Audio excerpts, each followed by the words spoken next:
Okay. ముఖ్యంగా చూసుకుంటే మీరింత సిన్సియర్గా పనిచేశారు, అది అందరికీ తెలిసిన విషయమే.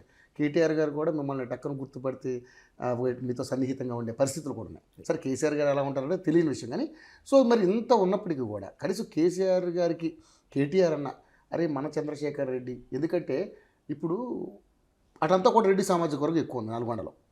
సో మిమ్మల్ని కనుక అంటే అంతకుముందు ఏదైతే తక్కువ సీట్లు సాధించినటువంటి కాంగ్రెస్ పార్టీ నిజంగానే మిమ్మల్ని గనక అక్కడ ఏదైనా కనీసం ఒక ఎమ్మెల్సీ పోస్ట్ ఇచ్చి ఉంటే మీకు కొంచెం మీ మార్క్ అయితే చూపించేవారు కదా డెఫినెట్గా అక్కడ.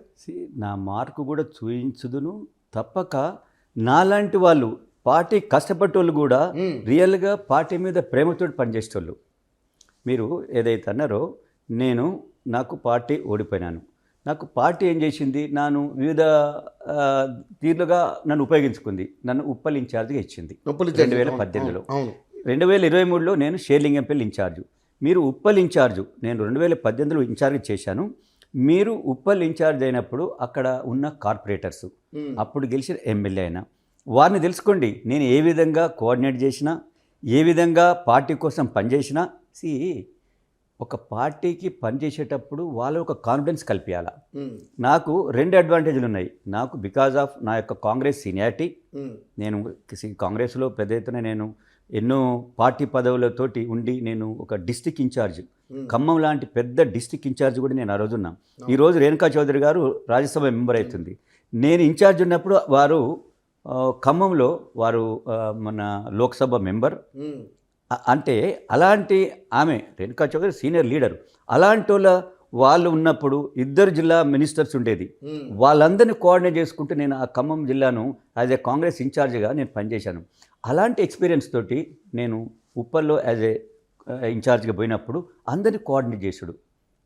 కొద్దిగా చిన్న చిన్న ఎలాంటి పొరపాట్లు అంటే వారికి క్యాండిడేట్ మీద ఇష్టం లేకుంటే ప్రభుత్వం తనకు మంచి పదవులు ఇవ్వలేదని కొద్దిగా వాళ్ళు నారాజున్నా, అలాంటి వాళ్ళందరినీ కలిపి పార్టీ కోసం పని చేసేట్టు వాళ్ళను నేను మలచడం జరిగింది అనమాట. అంటే అదేవిధంగా నిన్న అంటే 2023లో 2 ఏళ్ల కింద జరిగిన ఎలక్షన్లు నన్ను షేర్లింగంపల్లి ఇన్ఛార్జ్ చేశారు. నాకు గాంధీ గారు అక్కడ ఎమ్మెల్యే, 3వసారి గాంధీ గెలిచారు. మీరు అడగండి గాంధీ గారిని, అక్కడున్న కార్పొరేటర్ని అడగండి నేను ఏ విధంగా పార్టీకి ఎట్లా పనిచేశాను, ఏ విధంగా కోఆర్డినేట్ చేశాను అనేది. ఇదే కాక మెంబర్షిప్ అయినప్పుడు కూడా వేరు మన హరితహారం అనేది తీసుకున్నా కూడా, ఏ కార్యక్రమం తీసుకున్నా కూడా ప్రతినిత్యం ఏదో అంటే పార్టీ యొక్క ప్రభుత్వం యొక్క పథకాలను ప్రజలకు తీసుకుపోవటం, లేనప్పుడు కూడా నా వంతు సహాయం ఏదంటే ఏ సహాయం అంటే ఆ సహాయం ప్రజలకు ఎల్లవేళలా అందుబాటులో ఉండి చేసే దానితోటి నిజంగా ప్రజలలో ఉన్నది కానీ పార్టీలో లేదు.